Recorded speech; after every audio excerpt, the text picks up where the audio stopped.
Les contrats aidés. Bien qu'ils ne leur soient pas réservés, les contrats aidés constituent un mode d'action et d'accès privilégié à l'emploi pour de nombreux jeunes. Dans le secteur marchand, la moitié des bénéficiaires du contrat initiative emploi sont des jeunes. Et ces derniers représentent 20% des bénéficiaires du contrat d'accompagnement à l'emploi.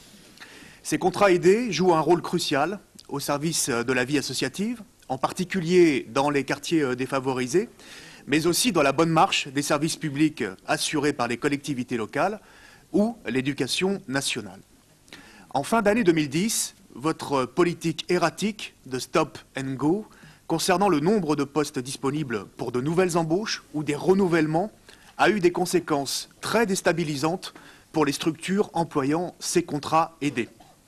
En 2011, vous avez fait le choix de sacrifier les contrats aidés à travers 3 décisions incompréhensibles. Premièrement, par rapport à l'an dernier, vous avez décidé de diminuer de 25% le nombre de contrats aidés, de 400 000 à 340 000 pour les CAE et de 120 000 à 50 000 pour les CIE. D'ici à 2013, la baisse programmée dans vos projets de loi de finances est de 50%. Le président de la République a annoncé en février 60 000 contrats aidés supplémentaires, mais il a oublié de préciser que ces contrats sont ciblés à destination des bénéficiaires du RSA socle, sous la responsabilité des conseils généraux, et que ce sont ces derniers qui devront en assurer l'essentiel de la prise en charge. Deuxièmement, vous avez décidé de baisser l'aide de l'État pour la prise en charge des contrats aidés de 90% à un taux moyen de 70%. Cela veut dire que ces contrats aidés sont donc moins attractifs sur le plan financier.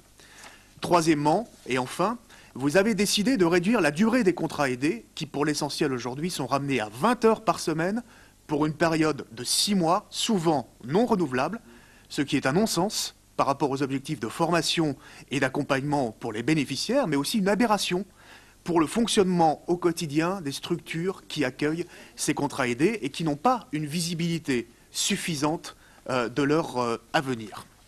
Monsieur le ministre, je peux le constater chaque jour dans le département de la Loire, du fait de vos décisions, de nombreuses associations, clubs sportifs, centres sociaux, structures d'éducation populaire ou amicales laïques, dont la survie dépend des contrats aidés auxquels ils ont de moins en moins accès aujourd'hui, font face à des difficultés insurmontables.